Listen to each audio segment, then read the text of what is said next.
All right, now that I have all the head studs torqued to 85 foot-pounds, there's no movement in the stud. I've checked them 3 times. I also waited an additional night, so this is the next morning. These are good to go, and we can start working on installing the cams and the cam trays. One thing I want to note, the intake and exhaust side are both labeled with 2 different letters, and I'm going to show you that right now. And you cannot mix and match trays and caps. So if you're using M52, S52 cams, you need to use the same trays.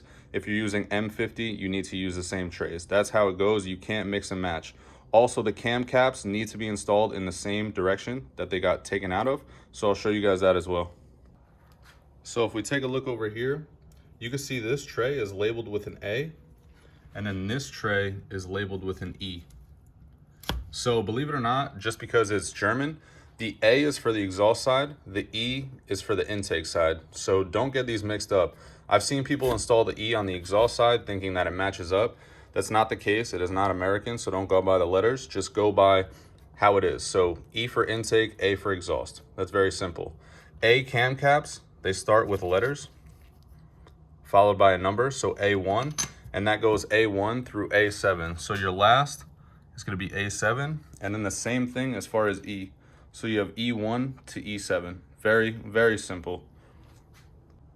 So one thing to note is also the scoring on the journals. So these intermediates, and you can also check the cam lobes themselves. As long as these don't have any like hot spots or uneven wear patterns, these are usually pretty hard. It's the actual journals that you bolt the cam caps to that see scoring. So you can see here, even this car has scoring. It is very rare that you open up any M52, S52 with no scoring. Me personally, I've never seen any discrepancies. Like you won't lose any power or you won't have any catastrophes if they are scored. You know, sometimes you could catch these with a fingernail and the car still runs perfectly fine. So I don't know if it's just an oiling issue on these cars or debris gets into them and then in turn messes these up. But I wouldn't be too concerned unless you really see like heavy pitting or heavy scratching or anything like that. In this case, you could kind of see the wear pattern across here. And I would still run these with my eyes closed. You know, these are good to go. One thing I do like to note, if you see this little orifice in here, you really need to clean this because this is actually what feeds your Vanos spline. So it actually shoots oil throughout the middle of this. A lot of people don't clean this. This will get gunked up and you might get Vanos codes and something like that. I really try to do this on all my builds. I don't see too many people cover that. So definitely clean out this. As you can see, I haven't even done it yet. I'm gonna go ahead and clean this camshaft off before I install it. I'm gonna get started with the E camshaft tray. So again, this is intake. We know this is intake as well because it has the cam reluctor wheel on this side of it. If you need to differentiate the two, the exhaust has 4 bolt holes. The intake has 3, also has the Vanos spline again. So this is E side, this is also the E tray, and I'm gonna go ahead and throw the lifters in. So I'm gonna turn this upside down. So right now I'm gonna go ahead and use some Lucas assembly oil. They're just semi-synthetics, you can use whatever assembly oil you want. I'm gonna go ahead and actually coat the insides of these. So I'm just gonna put a little bit of oil on each one. And I'm just gonna go around with my finger, just around the bore of this lifter bucket. Just like that.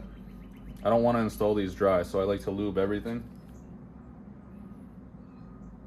This stuff is pretty thick and I just like to use it in case the engine isn't going to be started for a few days. It kind of sticks to where it needs to. If you just use regular motor oil, it might just drain back in the head. So with all these lubed up, I'm going to go ahead and start installing the new lifters. If you're using old lifters, typically I'd like to keep the old ones in the same bucket they came out of, so you can mark them or just keep them in order. In this case, all of them are new, so it doesn't really matter where they go. And these are already lubed. As you can see, there's oil on them. That's why I'm not oiling these. But just make sure you oil both surfaces if you're using the old ones and the oil came off of them. Just go ahead and re-lube them. These should just slide in pretty freely. It's just the viscosity of the oil. As you can see, there's tension in there. So I'm just kind of pushing them down to push out the oil. If you hear any noises or anything, you have debris, you really need to clean out these cam tray caps. With all the lifters in place, you can't go ahead and turn this upside down because they'll all fall out. So I like to turn them on their side just like this. And I have these pretty cool tools. They're from Alien Engineering. I believe Perry Hudling makes these. They're just 3D printed with magnets on the bottom. And you could go ahead and just stick them and they actually hold the lifters up so they don't fall out. Back in the day before these were invented, I would just use a welding rod all the way across and just earth magnets on the top of each lifter. But now I kind of just invested in these because they're super cheap and they're a good tool. So as you can see, I could turn this bucket over and none of the lifters fall out. What I'm also going to do is just put a little bit of assembly lube on the top of these valves. The machine shop actually left a little bit of grease on them, which is fine. I just want a little bit of this lube on it as well, so that they don't go in dry on the bottom of the lifter. Then I'm going to take this lifter tray. The dowels and the first cam cap are towards the front, so you'll see the letter E towards the spark plug side, and I'm going to go ahead and install them.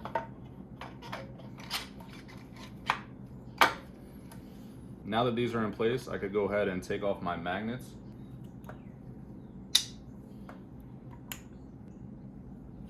So now that the tray is in place, I'm going to go ahead and add some assembly lube to the top of the lifters as well as the cam journals.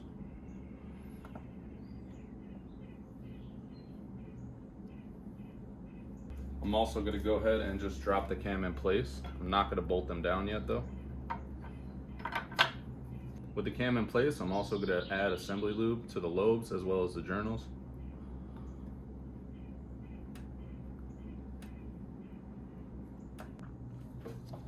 Alright, so what I want to do now is actually put a socket on the front of the crankshaft while I'm holding the timing chain up.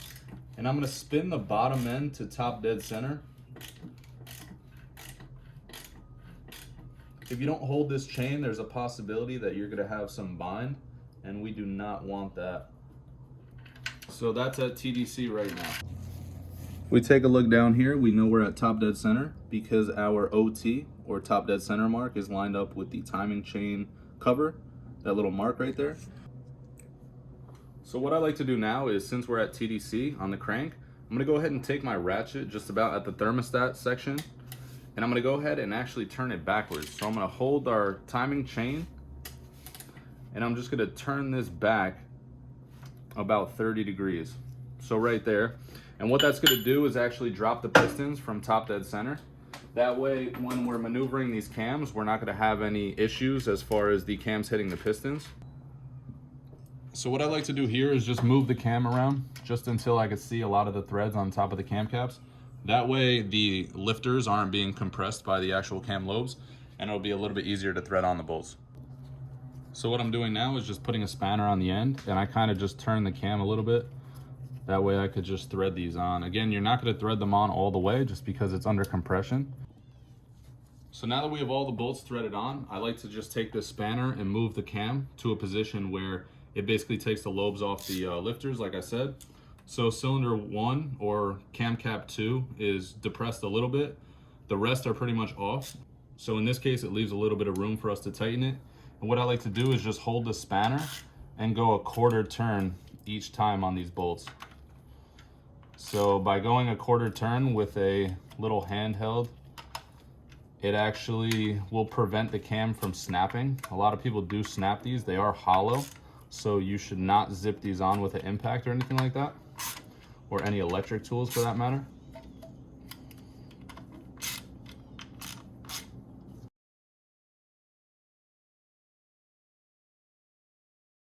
So I'm going to go ahead and start torquing the cam caps. These get torqued to 11 foot-pounds or 15 Newton meters, and I like to start from the middle out.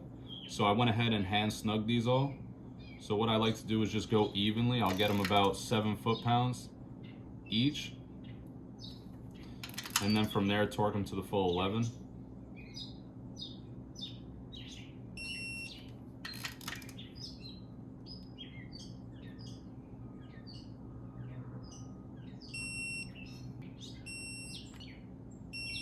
I'm also just going to add a paint mark for the ones that I do.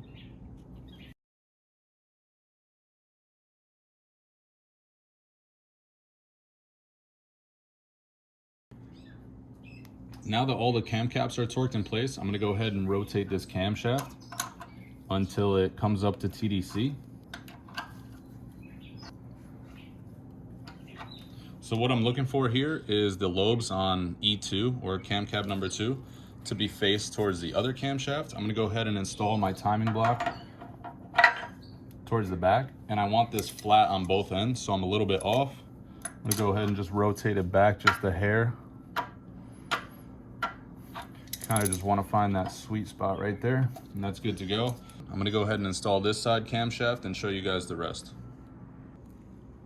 Exhaust and intake camshaft are in time and fully bolted, torqued in. Went ahead and added the timing blocks to the back. It's flush here, flush in the middle, and flush on this side. So intake and exhaust cams are both in time at this point. Now what I need to do is turn the crankshaft so that the top dead center is back where it needs to be. So what we're trying to do now is align the top end timing to the bottom end timing. Right now it's still that 30 to 45 degrees out. So I'm gonna go ahead and rotate it back to where it needs to be. Make sure that you pull the timing chain up so it doesn't bind, and I'll do that right now.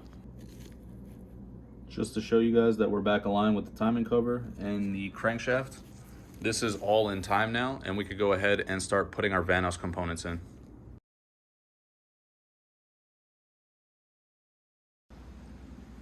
So my goal right here is to make a comprehensive guide of how to time a single Vanos on an M52 or S52 engine. This is a perfect car to go through it just because it was timed incorrectly when it got to me. So I'm starting from scratch. A lot of people like to paint mark reference marks, and yeah, you could put it back on the same way you took it off. It doesn't mean it's correct. So this is just a good guideline for these motors. I know I get like timing questions from time to time, no pun intended, and I just want to go through it for you guys. All right, so let's start off with this piece that's easy to differentiate from the rest. What this piece does is it takes the load from the snout of the crankshaft through a timing chain, connects it to the exhaust camshaft. So this right here, through these 4 ports, gets bolted to the exhaust camshaft, and I'm going to show you guys what these arrows mean later on when I install them. Speaking of gears, let's just knock out these 2. So these are the last 2 that you have to worry about, and they're very easy to tell apart. So let's take a look at this one. It has 3 oblong holes, whereas the other one has 4. It also has the helical cutout for the Vanos. So if I went ahead over here and just matched this up, you can see the Vanos just wants to engage itself. So that's for the intake side. For the exhaust side, you have arrows, and you also have 4 cutouts. So that matches up with what we looked at before. 4 and 4, those go together. Also, if we take a look at our smallest disc comparatively to the rest, it's notably smaller. So the smallest out of the set goes into here, and this gets bolted to the exhaust hub. So you could put these together as well.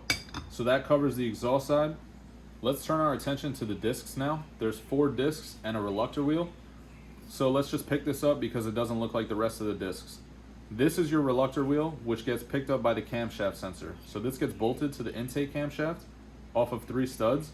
And if you see this little dent here, this locates itself onto the camshaft. You can only bolt this in one way. As you can see, this is flat, this is flat. This has a dent. It needs to match up with the same indentation on the intake camshaft. So every time this metal right here, this is your reluctor wheel, swings by the camshaft sensor, it'll tell the computer where the engine is in time and what it needs to do accordingly. So this we can put to the side for now. On top of this, you're gonna have a backing plate, and you might get confused. So if we take out our caliper right here, this backing plate is around 4 millimeters, and there's also another disc that's around 4 millimeters. And I'm gonna show you guys how to differentiate the 2. So if we take a look at these, they both have 3 cutouts and they both have a center cutout. But if you take a look at the center cutout, one is smaller and one is larger. So we want the larger one. And the reason is because it needs to go over this portion of it. So if we take the smaller one and try and fit it over this, as you can see, it's just too small. So we need the biggest one. And this backing plate is gonna go on the front of here. So reluctor wheel first, then you have the backing plate. You're also gonna have these studs. Let me just set this up off the car just so you guys can see better. So again, we have the reluctor wheel, we have the proper backing plate, and that's gonna get sat right here. Then we have these 3 standoff studs. So the larger portion is gonna go in towards your camshaft. I'm just gonna set these 3 in here. And I'm gonna take this sprocket with the 3 holes, and I'm gonna put it here. So this is just simulating how it's gonna be bolted onto the car. Then we have these 3 pieces left, and they're all different. So we have our 2 millimeter disc, our 4 millimeter disc, and our bevel or a concave washer. I'm gonna take the smallest disc, which is 2 millimeters, and it's gonna go over the top right here. And these studs just seat it. Then we're gonna take this beveled washer, and as you can see, the orientation right here, it's gonna go in this direction. So the raised side up, and then we're gonna finish it off with our 4mm backing plate, or in this case, the stopping plate. And we're gonna put it on the front of here. And then this all gets tightened by 3 10mm nuts to 89 inch-pounds. So this is just a good reference off the car, just to show you guys what we're gonna be doing on the car. But I just wanted to go through the discs and the importance of keeping them in the proper order. So the first piece to the puzzle is this timing chain gear. So there's an M on the back side. I'm not sure if you guys can see that. This is gonna point towards the camshaft. Also, there's a dot at the top. So this hole is gonna face up as well as this arrow. You have an arrow up and down. So I like to face this pointing up with the dot. So I'm gonna go ahead, take my magnet off the timing chain and just throw this in here. And as you can see, the bolt holes in here don't line up. I'm trying to get these a little bit left bias, but not too much. I'll show you guys what I mean by that in 1 second. So I just want to take a close-up just so you guys can see. When I'm talking about left bias, it's more left on this oblong hole on the cutouts. You also have the arrow facing up as well as the dot. And the reason why I do this is because you take a look down here. If I put my finger in here to simulate a timing chain tensioner, when we bolt this up later and it has tension, it's gonna move these bolt holes to the middle, which is where we want them. Next up, we're gonna take the camshaft reluctor wheel, again with this piece matching the camshaft, and we're gonna install it just like this. You wanna make sure everything is even. Sometimes when you put these on, it's a little bit tight and one side is bunched up. So make sure everything is flat against the cam face and make sure it's stuck. It can't move because it's indented right here. So now we're gonna take the 4mm washer with the largest opening, and that's gonna go up here next. But before we could thread this in, we're gonna take our studs. There's a longer threaded portion, there's a shorter one. So the longer threaded one, I'm gonna go ahead and add some blue Loctite to all of these. It's just a precaution, these don't really back out too much, but they should be staying in place. And then we're gonna thread them right into here.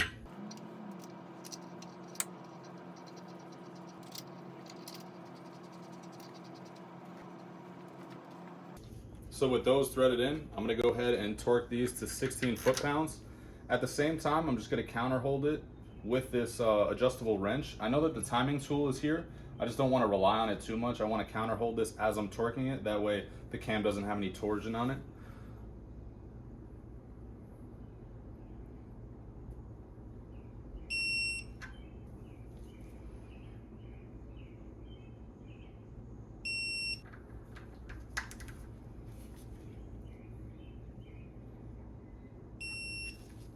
All right, so that's good at 16 foot-pounds. The cam didn't move at all because I was holding it. If it did move, you want to check this timing tool. Still make sure that everything is flush with the head before we proceed. Just to ensure that nothing is going in dry, I'm going to go ahead and add some assembly lube to the Vanos helical gears as well as inside of here. And I'm just going to add a little bit to the face of this. Don't really want to add it where the bolt holes are because I'll be adding a little bit of Loctite at the end. I'm going to go ahead and just smear this in as well as in here. Make sure everything is oiled as well as on the outside of this washer.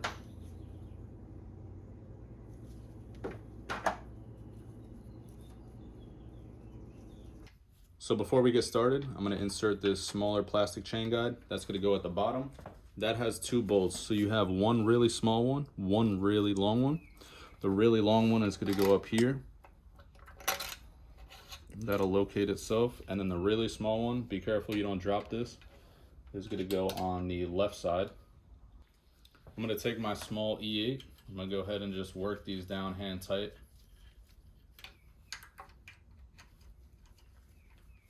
So now we're going to install the new upper timing chain guide. The longest bolt through the bottom, the 2 bolts that are the same medium size go into the middle, and then the smallest one goes at the end here.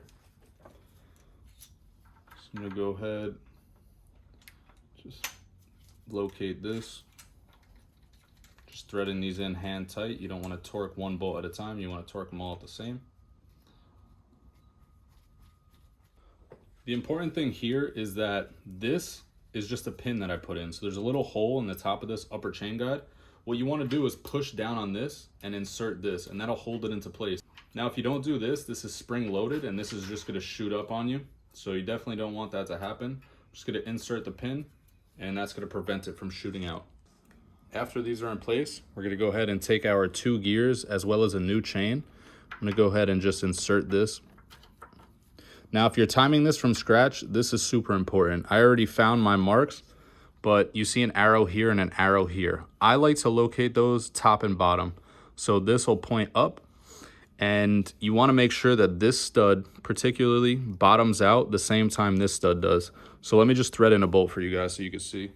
So I went ahead and just moved the camera closer and put this bolt in just because I want you guys to get a better visual. I see this messed up all the time, and I just wanna show you guys how to properly do this.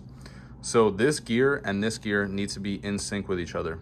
And what I mean by that is I start off with this gear with the arrows facing up and down.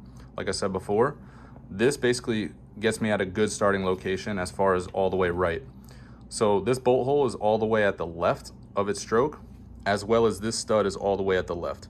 So if you can see, all these studs are bottomed out, right?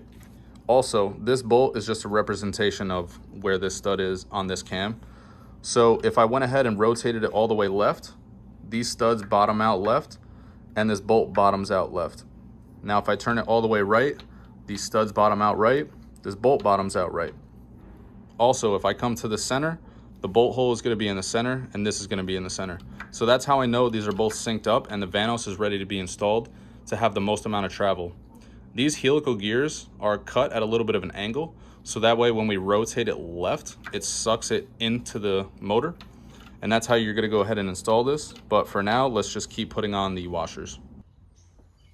Now that we have both gears in place, I'm going to go ahead and take the smallest washer and I'm going to install it right into here. First, I just want to move this to the middle. That way I know the access points are going to be in the middle here. I'm going to install this. I'm going to take my 4 E-torque screws. I'm going to go ahead and just thread these in here. So what I'm going to do on these is thread them until they're about hand tight, and then I'm going to back them off about a 1/4 turn. So right here, back off 1/4, back off a 1/4. These are just going to hold it in place, but you also want this to spin. If you were to tighten these up, you wouldn't be able to move the chain when you do the Vanos in a little bit. So you want to make sure this still moves freely. If it doesn't, you have these 4 bolts too tight. Again, nothing should be inserted dry, so I'm going to go ahead and put a little bit of assembly lube on here. And we're going to take our smallest washer that we have, so this 2mm one, and we're going to insert it right on top of these studs. The body of the studs actually holds it in place. As you can see, this doesn't have any movement. Then we're going to take our beveled washer or concave washer. I'm also going to add a little bit of oil to here.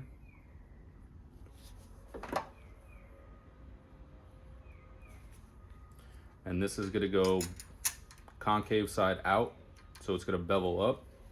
And then we're going to take our largest out of the shim stack, and we're going to insert that right there. Now let's get our 10mm nuts and thread those on.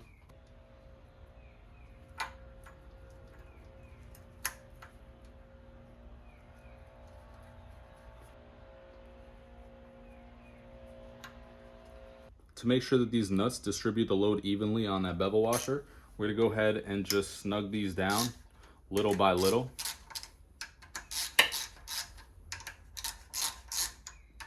Now with those snugged up, I'm going to go ahead and torque them to 89 inch-pounds. I put the adjustable wrench back on just so I could counter hold the camshaft again.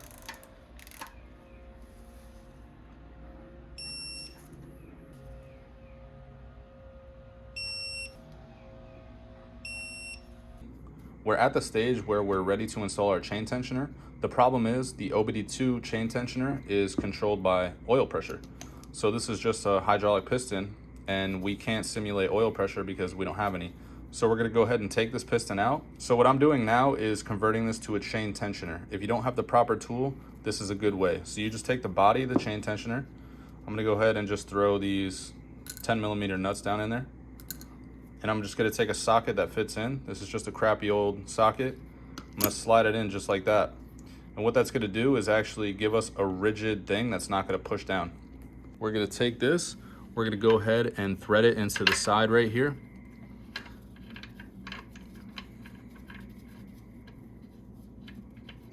Hopefully you guys could see this chain way down in here. But as I thread this in, it's going to go ahead and put pressure on this chain. As you can see, it's starting to activate. So what I want to do is go ahead until it's about hand tight. I'm gonna thread it in. Right there, it's giving me some resistance. I'm gonna go about quarter more turn, and that way this back timing chain is pretty tight. Just to give you guys a quick summary before we put the Vanos on. These bolts right here are torqued to 89 inch-pounds. The upper chain guide is also, all these bolts are torqued to 89 inch-pounds, as well as the front one. These are just hand tight, so we could still move this with the Vanos tool. These bolts down here get torqued to like 7 foot-pounds, those super small E8s. Now we're gonna take our specific cam rotating tool, we're gonna put it on the exhaust side, and we're gonna turn this as far clockwise or to the right as we possibly can. Can't go anymore, so that's locked into position and ready to accept the Vanos. Now before you forget, please put on this Vanos gasket that needs to go on. It's gonna go over these dowels right here. So I have my Vanos unit right here. What needs to happen, this plunger, if it's not already, needs to be pushed as far in as it could go. Now we're gonna go ahead and slide this into place, and we just wanna locate the gear in the other helical gear. We're gonna take our cam rotating tool, and what needs to happen is this Vanos needs to be sucked in immediately. If it's not, then you're not on the correct tooth and you have to do it again. So I'm gonna apply some pressure here and start turning. I think this is a better camera angle for you guys. So again, this needs to be as far right as it can be. I'm gonna put it down towards the bottom, and I'm gonna give it a little bit of a push the same time I'm turning this tool. And as you can see there was a hesitation again. So I need to take this off, and I need to spin the teeth so that it engages differently. Let's try it right there.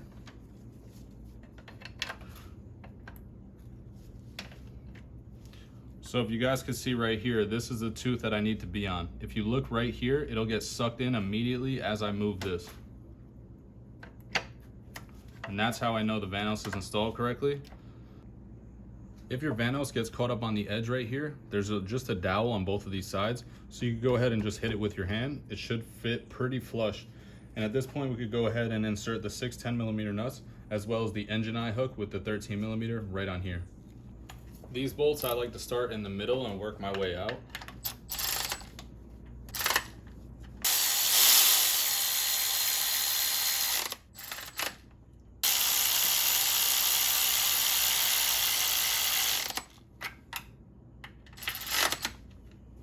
These also get torqued to 89 inch-pounds.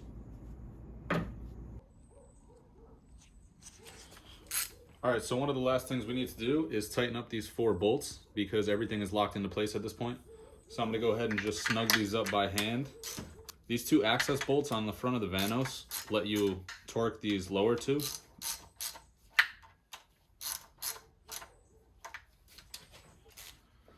So I'm gonna move my adjustable wrench over to the exhaust side, and I'm gonna go ahead and torque these in a star pattern at 16 foot-pounds.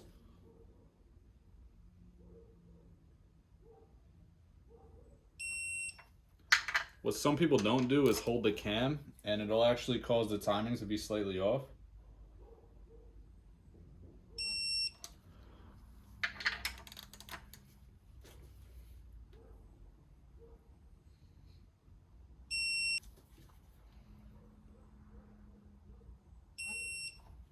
Now we're going to take our Vanos access plugs, just thread them into here.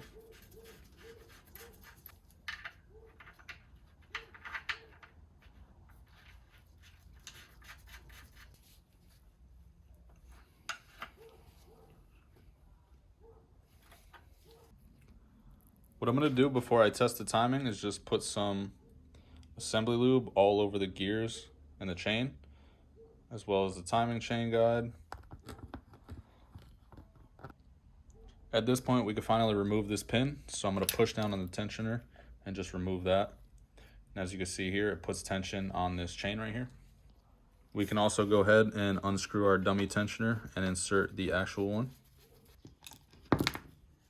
So make sure you get everything out of here. Before this piston goes back in, I'm going to go ahead and just slightly lube it, as well as in here.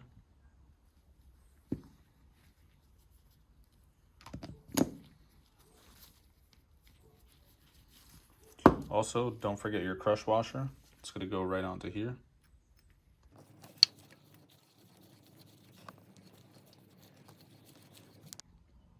that pretty much wraps up the timing procedure on this S52. To double check our work now, we're going to take a look at the timing blocks in the back. As you can see, exhaust camshaft is flush on this side. It's also flush in the middle. Intake is also flush with the head. So I'm going to go ahead and take these timing blocks off now that we know that the camshafts are in place. And I'm going to focus my attention on this crankshaft. So 2 revolutions on the crankshaft is going to bring the camshafts back to TDC. You can see these lobes are at a 45 towards each other, and the timing blocks will fit in. So let's go ahead and remove these and spin the crank twice. So with the timing blocks removed in the back, I'm going to go ahead and rotate this crank twice.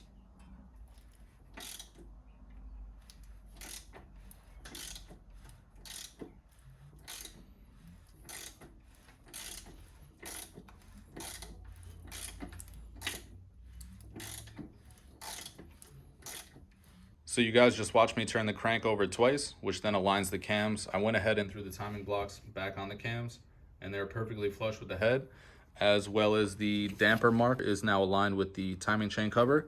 So that's when I know the bottom end and top end are both in perfect sync now. This car is fully timed and it is ready to fire up. So you could go ahead and just reinstall everything.